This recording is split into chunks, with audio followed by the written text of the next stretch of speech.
Pensemos en la figura de María Magdalena. Casi de inmediato, a la mente viene la imagen de la pecadora arrepentida, ¿no? Es una de las ideas más arraigadas de la historia. Pero, ¿qué tan cierta es? ¿Qué es lo que dicen realmente los textos originales sobre ella?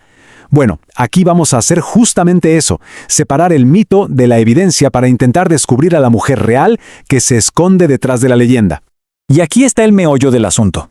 Por un lado tenemos la imagen popular, la de la mujer caída que encuentra la redención. Pero por otro lado, cuando vamos a los textos más antiguos, nos encontramos con algo muy distinto, una discípula y una testigo fundamental en los momentos más importantes. Esa diferencia, esa brecha, es justo lo que vamos a desentrañar.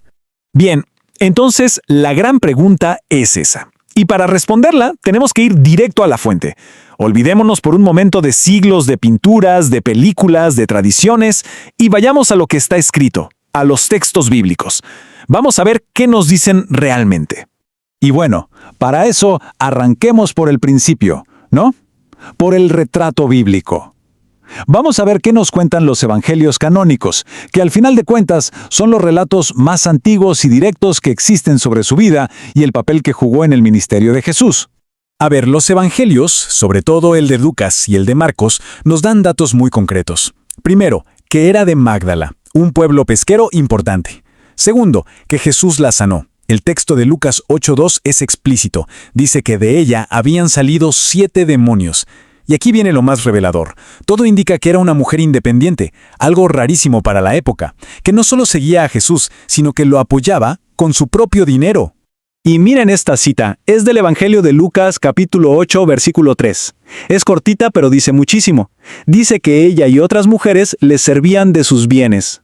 ¿Qué significa esto? Pues que usaban sus propios recursos, su patrimonio para sostener al grupo. Esto nos habla de una mujer con una autonomía económica que era de verdad impensable para la mayoría de las mujeres de su tiempo y lugar.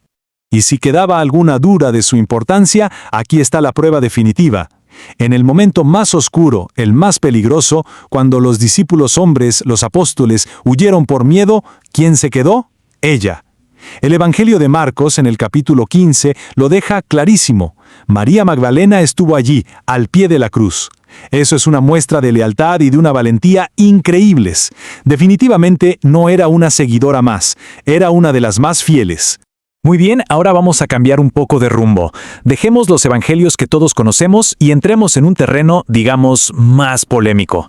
Porque es a partir de otros textos antiguos que se han generado un montón de teorías, algunas bastante sensacionalistas. Para entender lo que viene, es clave saber qué son los evangelios gnósticos. Son una colección de textos cristianos muy antiguos, descubiertos a mediados del siglo XX, en 1945. Textos como el Evangelio de Felipe o el de María. Lo importante es que vienen de una tradición cristiana distinta, con otras ideas, y que muy a menudo ponían a las mujeres en roles de liderazgo muy protagónicos. Y aquí está la frase que, desató 1000 teorías.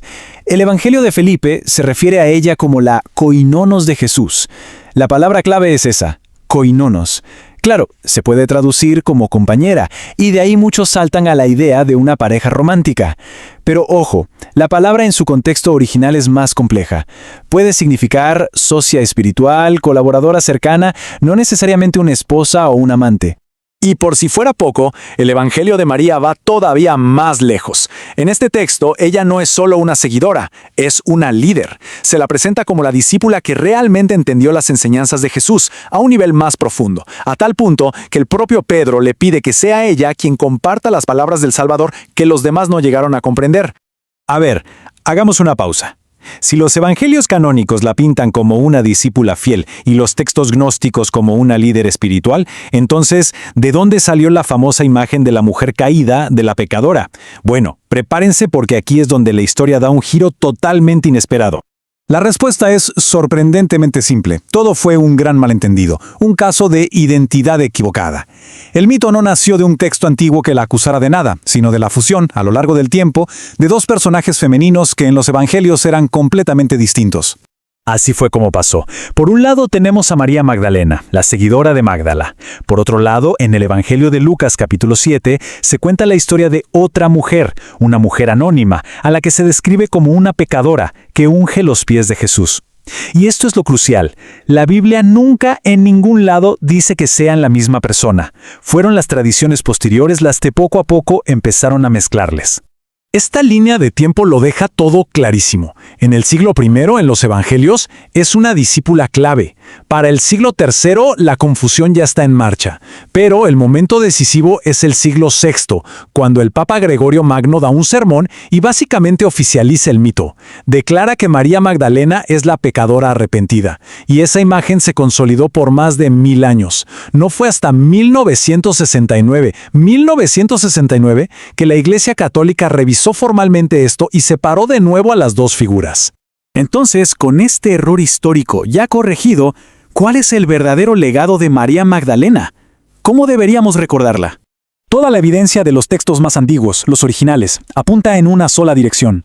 La verdadera María Magdalena no era la pecadora penitente del mito, sino una figura absolutamente central, una líder, una mecenas que financió el movimiento y la testigo valiente que se quedó hasta el final, y que además fue la primera en anunciar la resurrección.